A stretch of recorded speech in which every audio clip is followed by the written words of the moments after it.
अस्सलाम वालेकुम जी। मैं हूं आबिद और आप देख रहे हैं आबिद व्लॉग्स। उम्मीद है आप लोग खैरियत से होंगे।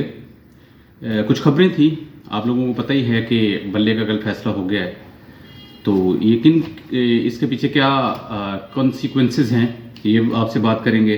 दूसरा ये है कि मरियम और हमज़ा के जो इख्तलाफात हैं वो बहुत ज़्यादा होते जा रहे हैं और वो इतने होते जा रहे हैं कि अब वो खुलकर सामने आने वाले हैं।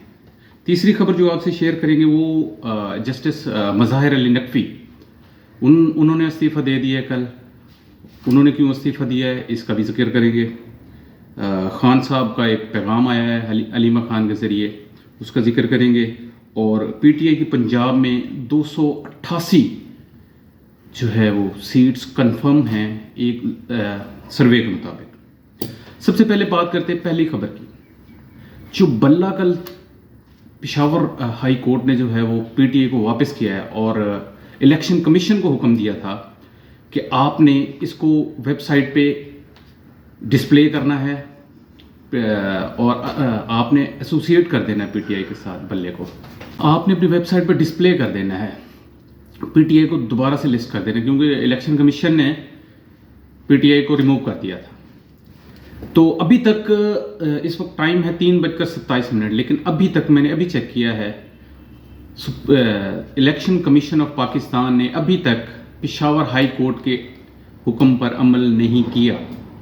अब कल ही बैरिस्टर अली ज़फ़र साहब ने कहा था कि अगर इलेक्शन कमीशन हुक्म पर अमल दरामद नहीं करता तो हम इसके खिलाफ इलेक्शन कमीशन के खिलाफ हम तौहीन अदालत की दरख्वास्त देंगे।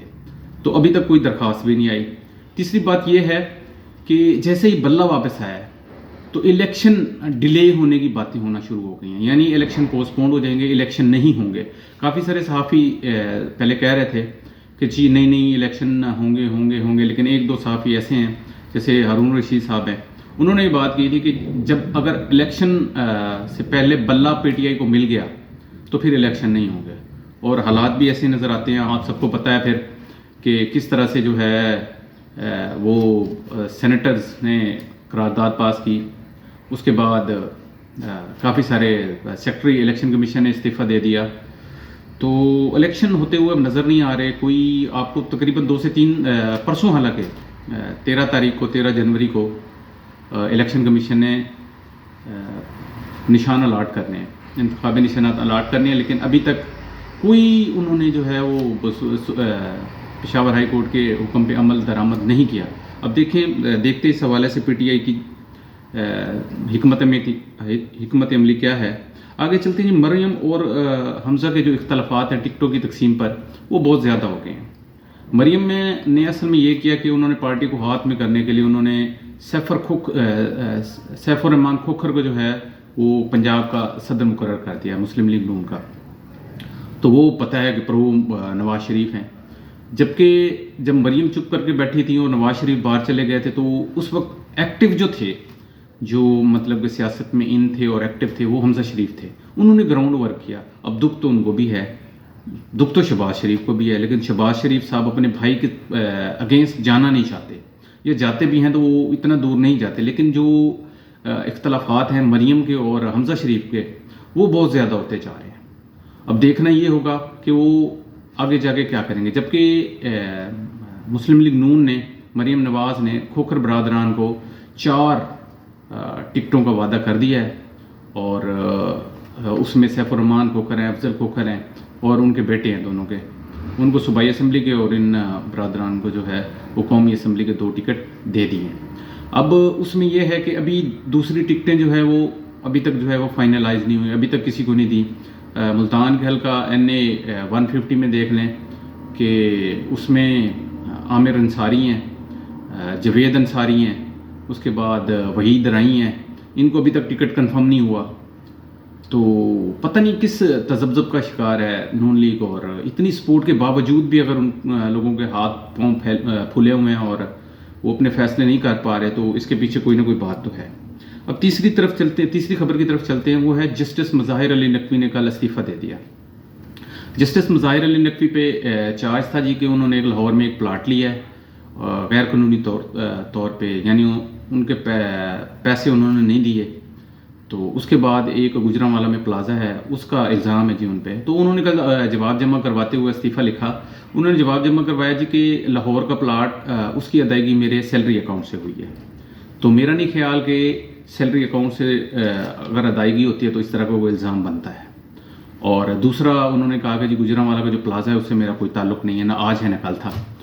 تو اب دیکھنا یہ ہے کہ کیا کرتے ہیں. انہوں نے استعفیٰ دے دیا. اصل میں ان کو سزا یہ دی جا رہی ہے کہ وہ انہوں نے حکم نامہ جاری کیا تھا الیکشن کیس کا کہ 14 مئی 2023 کو الیکشن کروائے جائیں.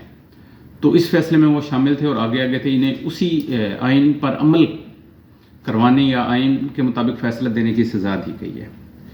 تیسری بات یہ ہے کہ خان صاحب نے علیمہ خان صاحب کے تھرو پیغام بھجوایا ہے. انہوں نے کہا ہے کہ جی جنرل باجوہ صاحب نے مجھے کہا تھا اگست 2022 میں کہ اگر آپ یہ جو احتجاج کر رہے ہیں رجیم چینج کے خلاف، اگر آپ اس کو مطلب کہ ختم کر دیتے ہیں تو میں آپ کو 2/3 کی گارنٹی دیتا ہوں. یہ خبر بہت گرم ہے آج کل. اس کے مضمرات کیا ہیں، اس کے فائدے کیا ہیں، اس کے نقصانات کیا ہیں، اس پہ مزید ہم بات نہیں کریں گے. آپ کو پتہ ہی ہے کہ کیوں بات نہیں کریں گے.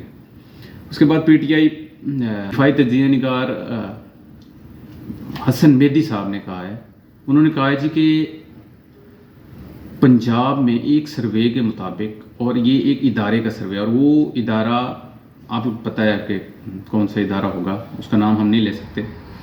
تو اس کے مطابق پی ٹی آئی 250 سے 288 تک پنجاب میں سیٹیں لے سکتی ہے. یعنی باجوہ صاحب کہہ رہے تھے کہ 2/3، لیکن یہاں تو 3/4 کے مطابق تو 3/4 سیٹیں مل رہی ہیں. تو آگے دیکھتے ہیں ہوتا ہے کیا. چینل کو ہم نے ریزیوم کیا دوبارہ. تو آپ لوگوں سے گزارش ہے کہ آپ لوگ اس کو لائک کریں، فالو کریں اور سبسکرائب کریں، اور زیادہ سے زیادہ دوستوں کو شیئر کریں. اگلی ویڈیو تک کے لیے اجازت دیجیے. انشاءاللہ پھر ملاقات ہوگی. اللہ حامی و ناصر.